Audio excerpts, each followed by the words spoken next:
혹시 요즘 이런 기분 자주 느끼고 계시진 않습니까? 왜 이렇게 돈이 안 모이지? 분명 열심히 일하고 있는데 왜 늘 통장은 바닥일까? 아무리 벌어도 허전하고 지쳐만 간다. 아마도 이 영상을 클릭하신 분들은 마음속에 이런 의문 하나쯤은 갖고 계셨을 것입니다. 그런데요, 정말 우리가 돈이 부족해서 힘든 것일까요? 혹시 진짜 이유는 복이 들어오지 못하는 마음의 상태 때문은 아닐까요? 우리는 흔히 외부에서 원인을 찾습니다. 경제 상황이 나빠서, 내가 배운 게 없어서, 운이 없어서. 하지만 수많은 성공한 사람들의 이야기를 보면 진짜 결정적인 건 그 사람의 내면의 방향에 있다는 걸 알 수 있습니다. 오늘은 바로 그 이야기, 복을 막는 7가지 마음의 습관에 대해 말씀드리겠습니다. 이 영상이 끝날 무렵 당신은 왜 내 삶에 복이 머물지 않았는지, 그리고 어떻게 하면 복의 흐름을 다시 열 수 있는지 그 해답을 분명히 알게 될 것입니다. 지금부터 하나씩 천천히 들어보겠습니다.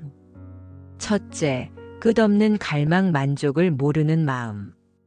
혹시 이런 적 있으셨습니까?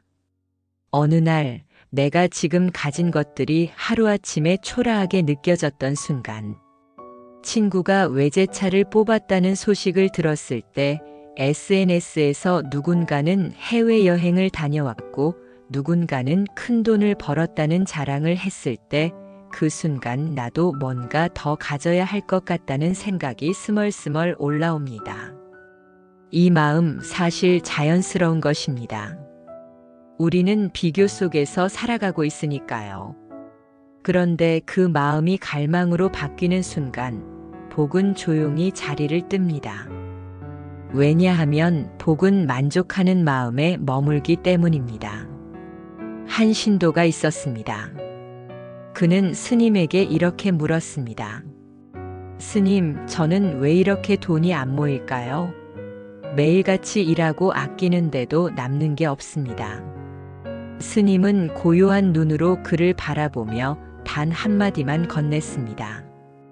그대는 지금 가진 것에 감사해 본 적이 있는가? 신도는 그제야 깨달았습니다. 돈은 벌었지만 한 번도 복은 쌓지 못했단 걸. 여기서 중요한 포인트는 단 하나입니다.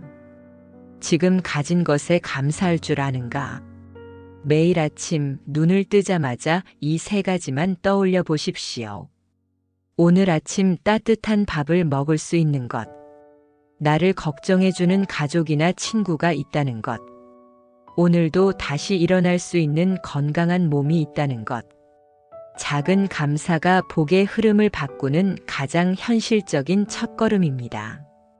둘째, 무의식적 소비, 감사 없는 지출.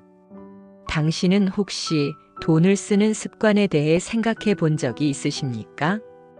사람들은 돈을 많이 버는 게 중요하다고 말합니다.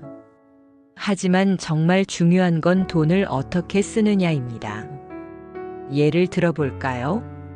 기분이 안 좋을 때 충동 구매, 다른 사람에게 보여주기 위한 고가 소비, 나 자신에게 주는 선물이라는 명목의 과소비. 이런 소비들이 반복되면 돈은 쌓이지 않고 복도 머무르지 않습니다. 왜냐하면 복은 의미 없이 흘러나가는 에너지를 따라 떠나기 때문입니다. 많은 부자들이 쓸 때 더 신중하고 감사하며 쓴다는 공통점이 있는 것 알고 계십니까? 그들은 돈을 쓸 때도 가치와 방향성을 따집니다. 단지 금액이 아니라 그 소비가 자신의 삶에 어떤 의미를 주는지를 보는 것입니다. 앞으로 돈을 쓸 때 이 문장을 속으로 한 번만 떠올려 보십시오. 이 돈이 누군가에게 도움이 되기를. 이 소비가 좋은 인연이 되기를. 이 짧은 문장 하나가 당신의 지출을 복의 순환으로 바꾸는 강력한 열쇠가 됩니다. 셋째, 불평의 언어입으로 닫아버리는 복의 문. 사람은 누구나 힘들 때 불평합니다. 왜 나만 이래? 복도 없고 되는 일도 없어. 하지만 문제는 그 말을 가장 먼저 듣는 사람은 누구일까요? 바로 자기 자신입니다. 말은 기도다라는 말 들어보셨습니까? 우리가 매일같이 반복해서 내뱉는 말은 결국 우리의 현실을 만들어냅니다. 나는 잘 될 거야. 좋은 일이 곧 생길 거야. 이런 말은 긍정의 주문이 되고 반대로 난 원래 운이 없어. 나는 되는 게 없네. 이런 말은 복을 쫓아내는 강력한 주문이 됩니다. 지금 당장 바꿔보십시오. 하루에 단 한마디라도 좋습니다. 감사합니다. 오늘도 살아있음에 고맙습니다. 좋은 일이 올 겁니다. 이 짧은 말이 당신의 하루를 바꾸고 복의 에너지를 다시 불러오는 씨앗이 될 수 있습니다. 넷째, 질투 남의 복을 견디지 못하는 마음. 혹시 이런 생각 해본 적 있으십니까? 쟤는 뭐가 그렇게 잘났다고 저렇게 잘 되지? 나는 이렇게 고생하는데 왜 저 사람은 쉽게 풀리는 것 같지? 이런 마음이 들 때 우리는 질투라는 감정과 마주하고 있습니다. 질투는 아주 조용하게 다가오지만 그 파괴력은 정말 큽니다. 질투는 타인을 해치기 전에 먼저 내 복을 갉아먹습니다. 그 사람의 잘됨이 미운 것이 아니라 그것을 기뻐하지 못한 나 자신의 마음이 나를 아프게 하는 것입니다. 질투는 마음의 온도를 낮춥니다. 그리고 복은 따뜻한 곳을 좋아하기 때문에 그 차가운 마음을 피해갑니다. 어느 날 법회가 끝난 뒤 한 수행자가 스님에게 이렇게 털어놓았습니다. 스님, 저보다 늦게 출가한 스님이 더 많은 신도들에게 인정받고 법문도 잘하고 솔직히 질투가 납니다. 스님은 잠시 침묵한 뒤 이렇게 말씀하셨다고 합니다. 그대가 초라해진 건 남의 복을 축하하지 못한 마음 때문이요. 그 말은 듣는 저희에게도 묵직하게 다가오지 않습니까? 질투를 끊는 가장 빠른 방법은 진심 어린 축하의 말을 연습하는 것입니다. 그분이 잘 돼서 다행이다. 좋은 일이 생긴 것 같아 참 기쁘다. 나도 언젠가 그렇게 될 수 있어. 이 말들은 단순한 위로가 아니라 복이 돌아오는 통로를 다시 여는 주문이 됩니다. 다섯째, 미움과 게으름. 내일부터 해야지. 좀 피곤하니까 다음 달부터 해보자. 지금은 여유가 없으니까 나중에 시작해야지. 이런 말 한 번쯤 해본 적 있으시죠? 하지만 그 내일이 끝내 오지 않는다는 것, 우리는 이미 알고 있습니다. 게으름의 본질. 게으름은 단순히 행동을 안 하는 게 아닙니다. 내 안에 있는 복을 잠재우는 일입니다. 하루 이틀 그리고 한 달 조금씩 미루는 그 시간 동안 복도 조용히 등을 돌리기 시작합니다. 왜냐하면 복은 움직이는 에너지이기 때문입니다. 정체된 공간, 멈춰있는 마음엔 머물지 못합니다. 한 신도가 있었습니다. 그는 이렇게 말했습니다. 요즘 너무 피곤해서요. 기도도 감사도 공부도 다 미루고 있어요. 스님은 잠시 웃으며 말했죠. 그대가 하루를 미룰 때마다 그대의 복도 하루를 쉬게 돼요. 그 말이 처음엔 가볍게 들렸지만 시간이 지날수록 진짜였다는 걸 신도는 느끼게 됩니다. 정진은 거창하지 않아도 괜찮습니다. 중요한 건 매일 조금씩입니다. 하루 3분 마음을 정리하며 기도하기. 감사한 일 하나만 떠올려 보기. 따뜻한 말 한마디를 가족에게 건네기. 이렇게 작은 실천들이 복이 다시 머무를 자리를 만들어줍니다. 여섯째, 자포자기 마음을 닫으면 복도 닫힌다. 해봤자 뭐해. 나는 안 되는 사람인가 봐. 이제는 진짜 끝이야. 이런 말 마음속에서 울려본 적 있으신가요? 지쳐버린 사람들은 이런 절망의 말을 자주 떠올립니다. 하지만 이 말들이 쌓이면 복이 들어올 문마저 스스로 닫아버리게 됩니다. 자포자기는 복을 거부하는 힘. 게으름은 하고 싶은데 미루는 마음이라면 자포자기는 애초에 포기한 마음입니다. 이 상태가 계속되면 우리는 점점 더 무기력해지고 어떤 기회도 마음속으로 받아들이지 못하게 됩니다. 그리고 복은 그렇게 닫힌 마음 위에선 숨조차 쉴 수 없습니다. 한 노신도가 있었습니다. 그는 젊은 시절 큰 실패를 겪고 모든 것을 내려놓고 살고 있었죠. 전 끝난 사람입니다. 이제는 아무것도 시작할 수 없어요.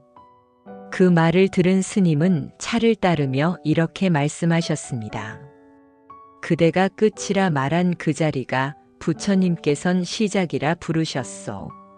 만약 지금 나는 늦었어, 나는 소용없어 이런 마음이 올라오고 있다면 이렇게 말해 보십시오.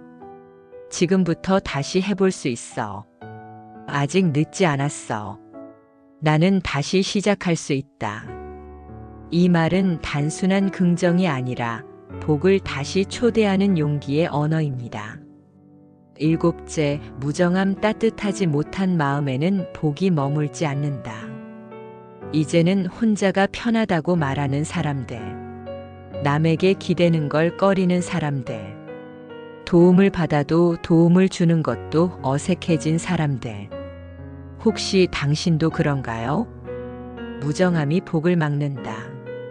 무정함이란 타인에게 무관심하고 가족에게조차 차가운 태도를 보이며 스스로를 지키기 위해 벽을 쌓는 마음입니다. 겉으로는 강해 보이지만 속으로는 외롭고 메마른 상태. 그리고 그 마음에선 복이 숨을 쉴 수 없습니다. 왜냐하면 복은 온기가 있는 곳에만 머물기 때문입니다. 한 노신도가 있었습니다. 그는 늘 말했습니다.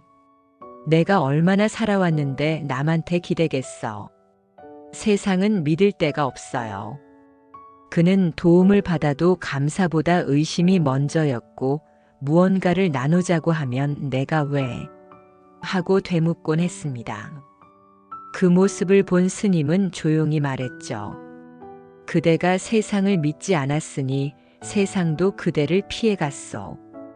무정한 마음 위엔 복이 머물 틈이 없소. 이 말은 듣는 우리에게도 깊은 울림을 남깁니다. 그렇다면 어떻게 해야 할까요? 정말 작은 것부터 시작하면 됩니다. 오랜만에 가족에게 따뜻한 말 한마디 건네기. 도움을 받았을 때 진심으로 고맙습니다 말하기. 작은 나눔이라도 누군가에게 먼저 손 내밀기. 복은 큰 행동보다 그 따뜻한 마음에 머무릅니다. 한 사람의 말 한마디, 한 사람의 미소 하나가 복의 흐름을 바꾸는 시작이 될 수 있습니다. 자, 이제 다시 정리해 보겠습니다. 돈이 모이지 않고 복이 떠나는 7가지 마음의 습관. 끝없는 갈망, 만족을 모르는 욕심. 무의식적 소비, 감사 없는 지출. 불평의 언어, 복을 밀어내는 말. 질투, 남의 복을 견디지 못하는 마음.